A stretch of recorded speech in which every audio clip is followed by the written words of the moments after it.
चाहते हैं कि धीरेन्द्र पे आप ही कार्रवाई कर दो, क्योंकि हमारी कार्रवाई ठीक नहीं रहेगी। धीरेन्द्र शास्त्री ने उस मंच से कहा कि अगर हमारे पास उनका नंबर होता तो हम फोन पे ही तो ठटरी बार देते। एफआईआर हर हाल में चाहिए। और या पुलिस ने किसी कारण से एफआईआर नहीं की, कोर्ट सिर्फ इसके लिए नहीं जाएंगे कि उन पे एफआईआर, वो तो होगी।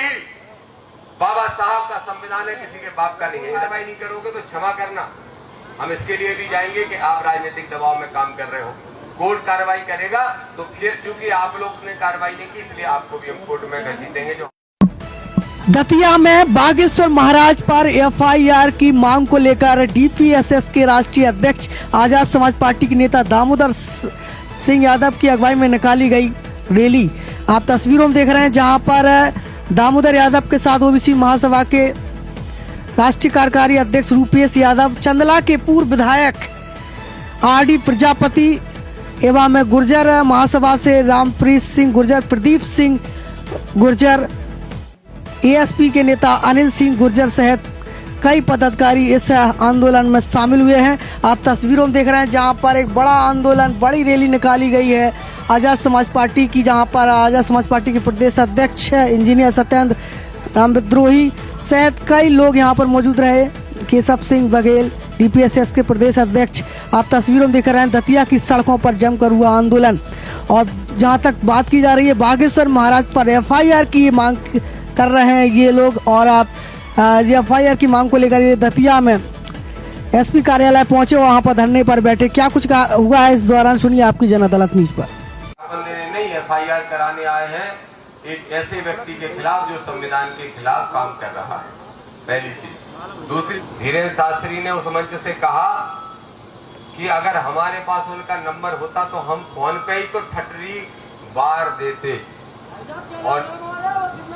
और ठटरी मारने का मतलब आप बेहतर जानते हो, आप लोग बुंदेलखंड में ही पूछते हो जहां के भी मुझे नहीं मालूम, लेकिन ठटरी मारने का मतलब है ना तो किसी संत की ऐसी भाषा हो सकती है, ना किसी सब आदमी की ऐसी भाषा हो सकती है।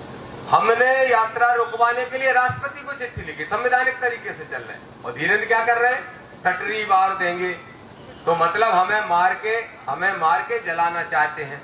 दूसरी लाइन क्या बोली, देखो बेटा हमें छेड़ा तो अब हम तुम्हें छोड़ेंगे नहीं। ये दोनों ही भाषाएं धमकी देने की श्रेणी में और जान से मारने की धमकी देने की श्रेणी में आती हैं। इसलिए हम लोग आए हैं एफआईआर कराने, सभी संविधानवादी। मैं यहीं का रहने वाला हूं, यही मेरा जिला है। मैं चाहता तो भोपाल में करता, दिल्ली में करता, लेकिन क्यों करूं, जहां मेरा जिला है वहीं मुझे एफआईआर कराना चाहिए।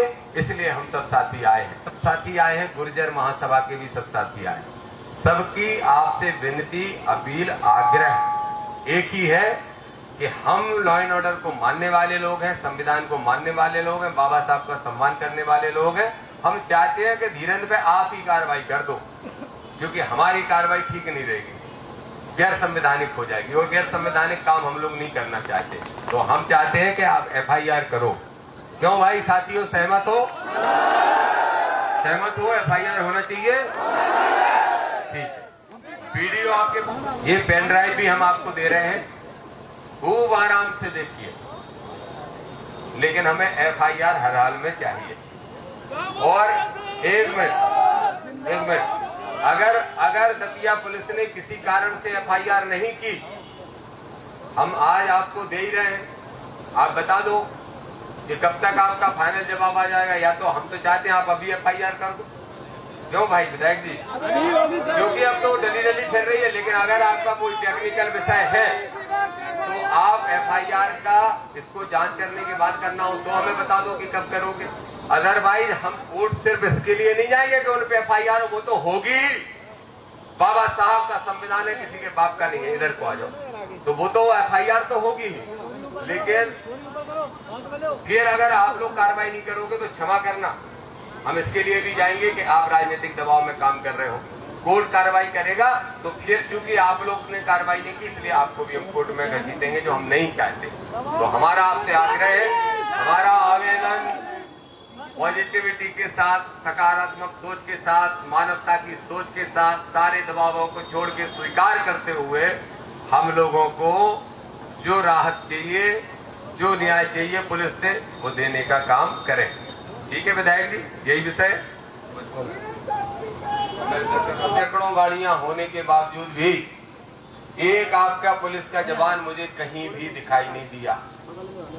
दो बड़ी आपत्ति। तीसरी, जहां पे हम लोग सभा कर रहे थे वहां भी एक आध दो पुलिस वाले कोई दिख रहे थे। आपको मालूम है कि वर्ग संघर्ष की स्थिति ना बने ऐसा हम चाहते हैं, लेकिन अगर कोई आके जरा सा भी छींटा मार के चला जाता तो फिर क्या स्थिति होती। आप लोग बहुत हल्के में ले रहे हैं। This is not fair, very wrong. अगर आप कर रहे हैं तो ये सब रिस्पॉन्सिबिलिटी आपकी होगी, ध्यान रखिए, बता दीजिएगा अपने एसपी को। पहली, वो यात्रा चूंकि हिंदू राष्ट्र के लिए है इसलिए गैर संवैधानिक है, क्योंकि भारत का संविधान ये कहता है, हमारे देश का जो संविधान का प्रियम्बल है उसी में लिखा है कि हम धर्मनिरपेक्ष हैं। तो एक धर्म की मांग को लेके एक धार्मिक यात्रा के माध्यम से निकालना ये शुद्ध रूप से गैर कानूनी है। दूसरा, जो भी वो यात्रा निकाल रहे हैं उसमें सांप्रदायिकता फैलाने वाला भाषण दे रहे हैं। अभी 4 दिन पहले दिया, आप सबने देखा होगा, तो वो भी हमें आपत्ति है। खैर, ये तो विषय हो गए कलेक्टर के, जो कलेक्टर साहब को भी आना चाहिए था। ये सब क्यों 25-50 हजार लोग नहीं कर सकते यहाँ पे? नहीं समझ में आ रहा ना इन लोगों? नहीं समझ में आ रहा ना? कलेक्टर है ना एसपी है, क्या समझ क्या रहे हैं? बेवकूफ समझ रखा है क्या इन लोगों ने? ये कौन सा तरीका है? कोर्ट भी जा रहे हैं, सुप्रीम कोर्ट कल जा रहे हैं। तो क्योंकि ये डायरेक्ट पुलिस के विषय नहीं है, लेकिन जो पुलिस से शिकायतें थी वो हमने आपको दर्ज करा दी। एडिशनल साहब, अपेक्षा करता हूं कि आप इसको गंभीरता से लेंगे।